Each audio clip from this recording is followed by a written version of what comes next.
International Women's Day. We are going to shut down the fascists who are trying to disrupt and destroy women's right to self-determination and bodily autonomy. In 1974, in her anthology, In Search of Our Mother's Gardens, Alice Walker wrote, "Did you have a genius of a great-great-grandmother who died under some ignorant and depraved overseer's lash? Or was she required to bake biscuits for a lazy backwater tramp when she cried out in her soul to paint watercolors of sunsets? Or was her body broken and forced to bear children who are more often than not sold away from her? 8, 10, 15, 20 children, when her one joy was the thought of modeling heroic figures of rebellion in stone or clay.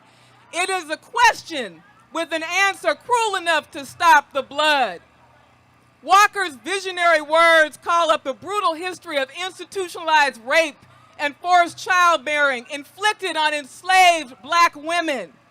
She skewers the American as apple pie terrorism that shaped racial capitalism and enriched white supremacist wealth and theft.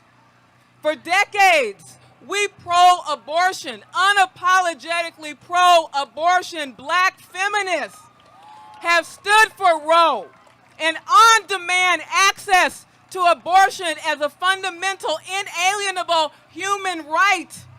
We've publicly hailed the liberating effect our own abortions had on our lives: economic independence, mobility, free from state apartheid, white supremacist, capitalist, heterosexist violence. We've slammed the escalation of white supremacist Christian nationalism since well before the Reagan-Bush years, when black women were being demonized as welfare queens.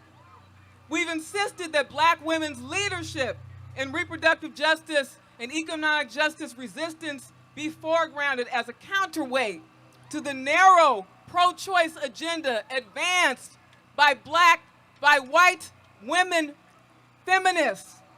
Let's be clear: pro-death, anti-abortion public policy, terrorist attacks on clinics, doctors, and the creation of these sham crisis pregnancy centers are all a form of race, class, and gender warfare, disguised as religious morality crusades to protect so-called innocent babies.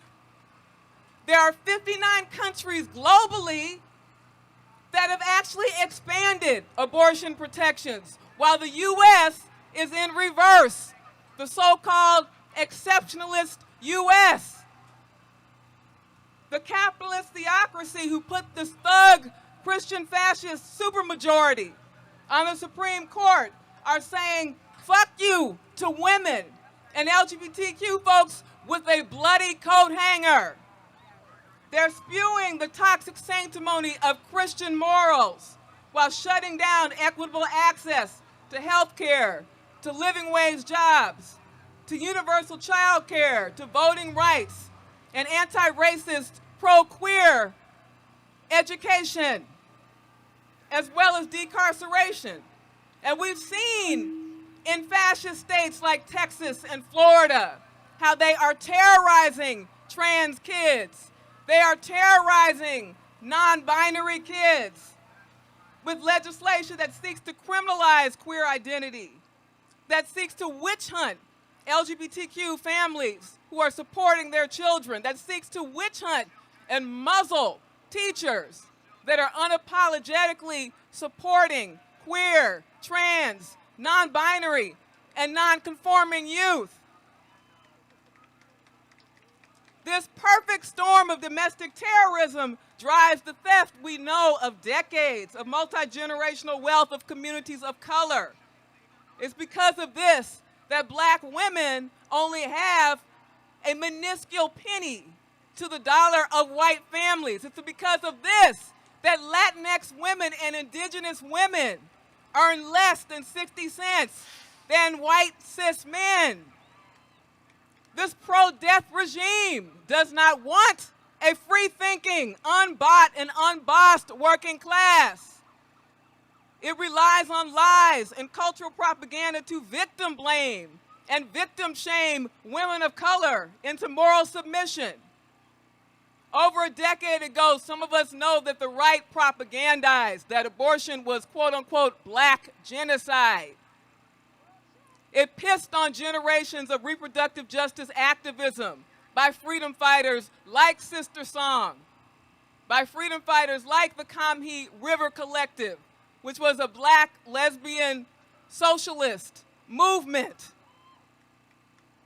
Black women, we know, never, ever had the legal right to quote-unquote Planned Parenthood because we were always considered to be chattel, to be property, to be animals, to be breeders, to be beasts of burden. We are never considered to be worthy of protection under the law to this day in the 21st century. We are never considered to be the rightful owners of our bodies and our communities, which is why we are going to shut down the white supremacist Christian fascists that want to tell us otherwise. We know that these anti-abortion bills are most prevalent in states that have some of the worst health and poverty indices for women of color and children in the nation. Georgia, for example, has the second highest black maternal mortality rate. It's an atrocity. Alabama ranks 49th in infant outcomes with scores of black Alabama children under the poverty line. And so they claim God, this immoral, corrupt God, as their compass. These theocrats that are driving more working class children into abject poverty.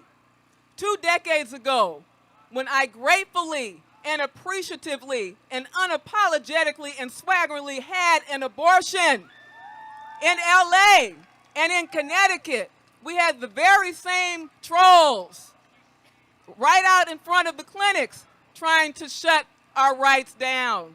White men, refugees from the Operation Rescue movement that some of us may remember. There's a direct through line between these terrorist trolls and the slave catchers of antebellum. There's a direct through line between these terrorist trolls and the Christian fascist supermajority on the Supreme Court, as well as their white male lieutenants in the state houses in the Midwest and in the South. So for black women who are watching, our ancestors who are watching and asking, did you have a genius of a great-grandmother who shoved a coat hanger up her vagina? Did you have a genius of a great-grandmother who tried to throw herself down the stairs or took toxic herbs to find a way to her own body? Did you have a free-thinking, trans great-grandmother who resisted, who led quiet uprisings, who scribbled poetry in the dead of night, or who worked her fingers to the bone at a job that she despised, hiding her queerness?